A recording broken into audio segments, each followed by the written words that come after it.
नहीं होता। एम्पियर कितना है?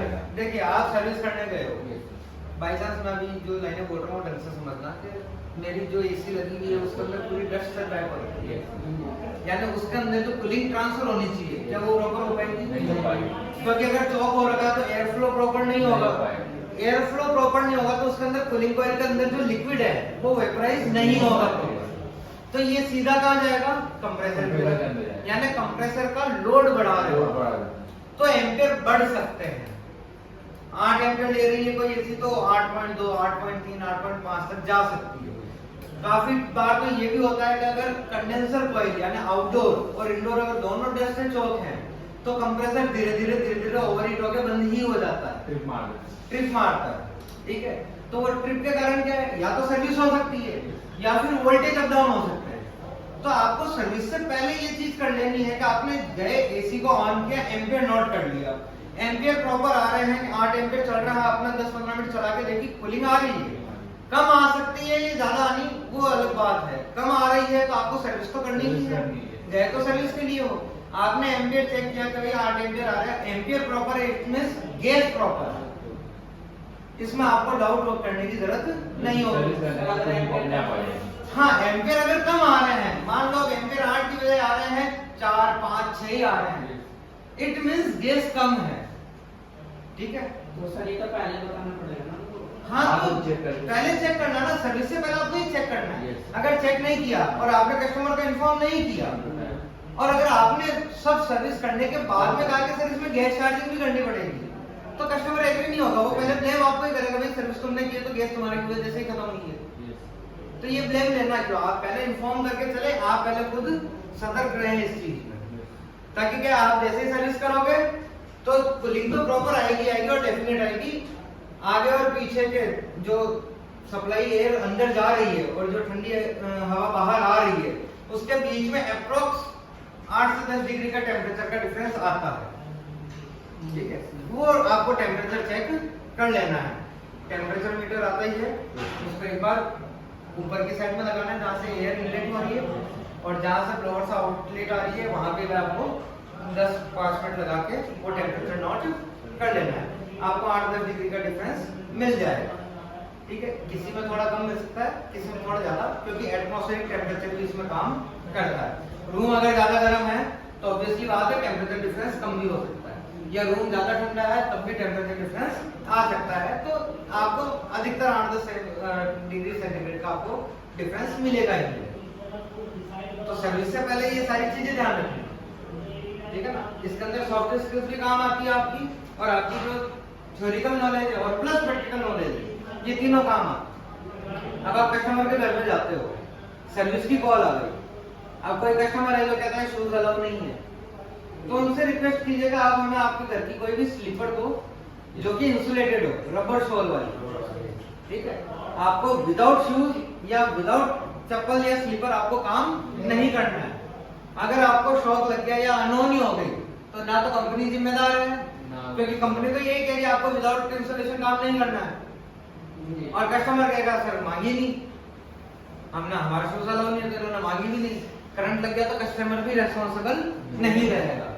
तो आपको सबसे पहले जाते ही क्या करना है, पहले तो आप गुड मॉर्निंग गुड आफ्टरनून जिस भी टाइम पे जाते हो वो ग्रीट कर लिया, एंटर होने से पहले पूछ लीजिए शूज अलाउ है या नहीं है। शूज अलाउ है और आपको लगता है कि पूजा रूम है या इनका कोई एरिया है जहाँ पे भगवान के या रखे हुए हैं, वहां तक भी पूछ लो कि सर यहाँ पे अलाउ है या नहीं है। इंसुलेशन का प्रॉपर ध्यान रखें, ठीक है। स्लीपर लिए, फिर जहाँ पे एसी की लोकेशन है वहां पर आप देखिए कि जैसे मान लो बेड है और बेड के ऊपर एसी लगा हुआ है या साइड में लगा हुआ है, तो धूल मिट्टी तो बेड में गिर ही सकती है। सोफा लगा हुआ है, चेयर दी है, तो आप इनको ढकवा दें, या तो उनसे रफ कपड़ा ले लीजिए और उनको ढक दें, या फिर उनको कह दीजिए कि इनको साइड कर लें या फिर ढक लें। बेड तो साइड हो नहीं सकता, तो ऑब्वियसली बात है वो आपको कुछ ना कुछ देंगे। तो आप क्या करोगे, सारे सामान को वहां पे जो भी रखा हुआ है वो उसको आपने ढक लिया। आप उसके बाद में एम्पियर चेक करेंगे एसी ऑन करके, ठीक है। काफी बार ये होती है कि दुर्घटना क्या होती है, कोई ब्लास्ट हो गया, आउटडोर ब्लास्ट हो गया, उस कंडीशन में होता क्या है कि भाई जैसे पहले किसी कस्टमर ने बुला लिया किसी को, वो आपको नहीं बताएगा मैं पहले टेक्नीशियन को बुला चुका हूँ, अब उसने नाइट्रोजन का प्रेशर दे दिया, होल्ड करके वो तो चला गया, कस्टमर को सहन हुआ नहीं, आप गए, आपने एसी ऑन करके आउटडोर पे गए और आउटडोर फट गया। तो इस कंडीशन में आपको क्या करना है, पहले ही इंडोर में रहो, इंडोर से ही आप एम्पियर चेक करो। अगर कोई भी दुर्घटना होनी है तो 10-15 मिनट से ज्यादा टाइम नहीं लगेगा, ठीक है। तो आपको क्या करना है, इंडोर में ही कंप्रेसर आपको पता चल जाएगा एम्पियर से, वो मैं आपको डाटा लिस्ट बता दूंगा कि एम्पियर आपको कैसे चेक करना है, ठीक है। तो एम्पियर आपने चेक कर लिया सब कुछ, आपको क्या लगा, फ्रंट कवर खोला, उसके अंदर के एयर फिल्टर वगैरह सब बाहर निकाले, पीसीबी को सबको ढक लिया साइड में, इलेक्ट्रिकल कनेक्शन बिल्कुल डिस्कनेक्ट कर दिए हैं आपने। ये सब करने के बाद में उसके जो ऊपर कवर आता है सर्विस कवर, ठीक है, उसको लगाया जेट पंप से कनेक्शन करके, और उसके ऊपर नॉर्मल प्रेशर, जेट पंप में भी प्रेशर सेटिंग होती है, तो आप नॉर्मल प्रेशर सेटिंग से उसके ऊपर कॉइल के ऊपर पानी का प्रेशर दोगे और कॉइल पूरी साफ हो जाएगी। ब्लोअर को भी अंदर से धो दोगे, वो साफ हो जाएगा। साफ होने के बाद में एक सूखा कपड़ा अपने पास में भी रखें और प्लस कस्टमर से भी मांगो, कस्टमर के घर पर रहेंगे, आप उनसे रफ कपड़े मांग सकते हैं और साफ कपड़े से साफ कर दिया।